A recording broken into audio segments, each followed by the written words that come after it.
उज्जवल Bharat news, देश की प्रखर आवाज, ग्लोबल मीडिया नेटवर्क प्रस्तुत करता है ब्रेकिंग न्यूज।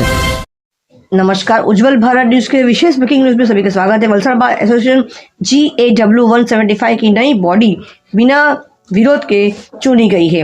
ये नई बॉडी गुजरात बार काउंसिल के 19 दिसंबर 2025 को इलेक्शन प्रोसेस कराने के ऑर्डर के बाद बनाई गई, जिसके प्रमुख यानी प्रेसिडेंट है अमित कुमार योगेश कुमार गुप्ता को प्रेसिडेंट चुना गया है। और यह नई बॉडी गुजरात बार काउंसिल के 19 दिसंबर 2025 को इलेक्शन प्रोसेस कराने के ऑर्डर के बाद बनाई गई थी।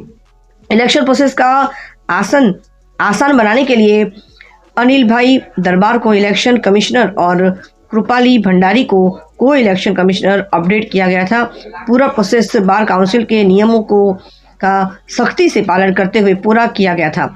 इस बार वलसाड़ बार एसोसिएशन की पूरी बॉडी बिना विरोध समरस के चुनी गई है, जो वकीलों के बीच आपसी समझ और एकता को दिखाता है। आइए सुनते हैं स्वयं अमित कुमार जी क्या कहते हैं इस बारे में। મારું નામ એડવોકેટ અમિત કુમાર યોગેશ કુમાર ગુપ્તા। આજ રોજ નામદાર ગુજરાત બાર કાઉન્સિલ દ્વારા સમગ્ર ગુજરાતમાં ચૂંટણી સંદર્ભેની પ્રક્રિયા કરવાની હતી, જે પ્રક્રિયામાં વલસાડ વકીલ મંડળ વલસાડ GAWF 175 પણ ભાગ લીધો। ચૂંટણી સંદર્ભેની પ્રક્રિયા કરતા સૌ પ્રથમ મંડળમાં ચૂંટણી કમિશનર તરીકે અનિલભાઈ દરબાર અને સહચૂંટણી કમિશનર તરીકે કૃપાલી ભંડારીની નિમણૂક કરવામાં આવી અને તેમના દ્વારા ચૂંટણી સંદર્ભેની બધી કાર્યવાહી કરવાનું કામકાજ હાથે ધરવામાં આવ્યું।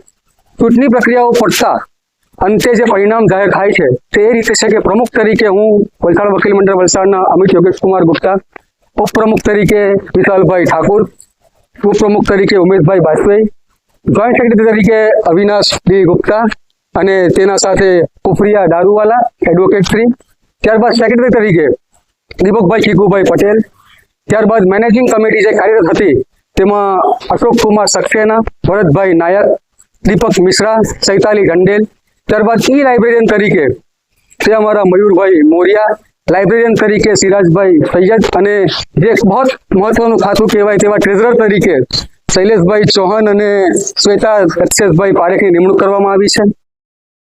અને મંડળના પેટર્ન ચીફ જે હાલ અમારા મંડળના અહીંયા અમારા સાથે હાજર છે બેદરામભાઈ ઠાકરે। આમ સમગ્ર પ્રક્રિયા પૂર્ણ કરતા હાલના આવનાર વર્ષ 26 અને 27 માટે આ બોડી કાર્યરત થઈ છે, જે હવે વકીલોના હિતનું કામ કરશે, વકીલોની સમસ્યાનું નિરાકરણ કરશે અને આ રીતે આજે વકીલ આલમમાં ખૂબ જ આનંદની લાગણી અમે અનુભવીએ છીએ અને આપ મીડિયા મિત્રોનું પણ આ જગ્યાએ ખૂબ આભાર માનીએ છીએ। Thank you. Thanks for watching UB News.